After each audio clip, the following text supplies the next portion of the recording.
Today I'm going to be talking about signs that you are in a toxic relationship and how to get out of one.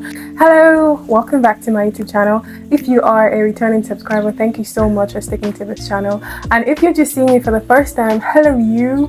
Please don't forget to hit the subscribe button. I really love it if you do that. So without much further ado, I'm just going to dive right into it. Today I'm going to be talking about signs that you are in a toxic relationship and how to get out of one. Now, the fact that you're on this video, that's enough sign. That's the first sign, because you're probably thinking about it. Am I in a toxic relationship? The mere fact that you're considering the possibility is sign number one. So moving on, one of the signs is that they are always apologizing. Like whoever your partner is, they're always apologizing, but they're never changing. I used to know somebody like that. And as a matter of fact, I almost got into a relationship with somebody like that.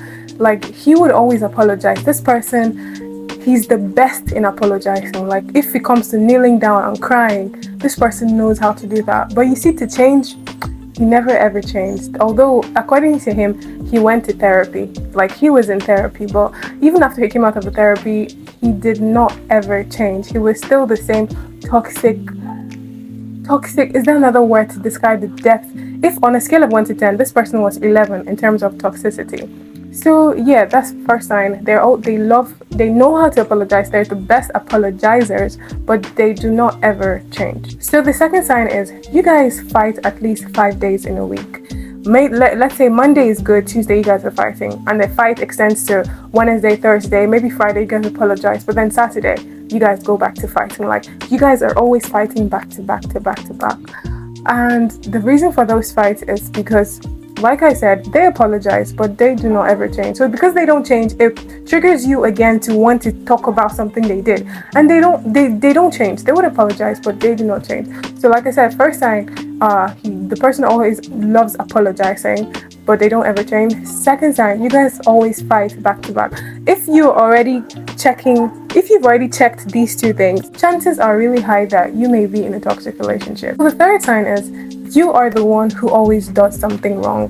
They are never wrong. They are never ever wrong. You're the one, all the blame comes back to you because they don't see anything wrong in what they did.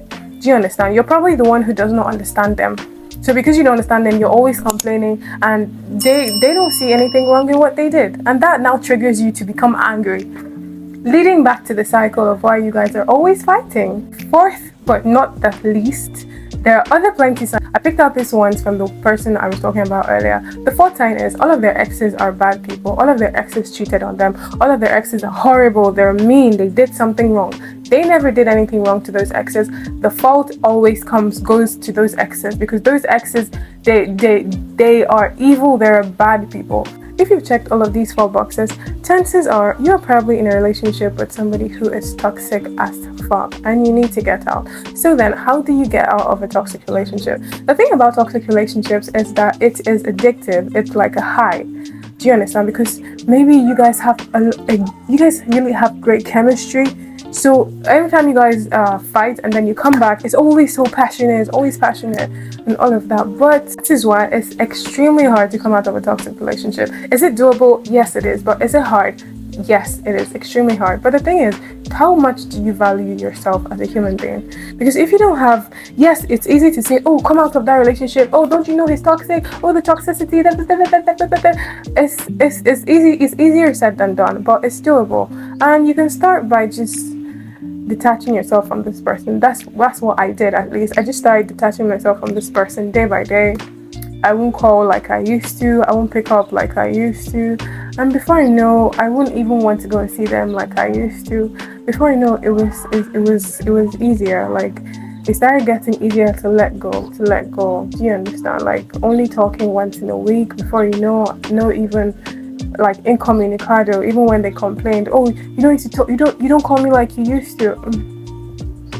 I value my sanity. I value my peace of mind. I value myself to keep. And the thing is, they know that they're toxic. They know. So don't ever let anybody make you feel like you're delusional. They are aware that they're being toxic. But because you keep going back to them, you keep feeding into why they're the way they are. Do you understand? So if you're looking to leave that toxic person, take it a step at a time. Don't just detach immediately. Don't just detach at once, because it's hard, and then the chances of you going back will be very high. But just start reducing the way you you do things with them. Start reducing the way you talk to them, the way you see them. Like, if possible, like, start removing them from, start muting them, start muting their WhatsApp status, start muting their Instagram uploads. You know, little by little, the less you see of them, the less they're in your mind.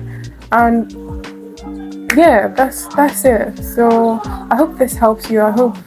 I just want you to know that you're not the only one who's experiencing toxicity. There's a whole lot of people who are in toxic relationships, and they don't even know, because the person keeps making them feel like they're crazy.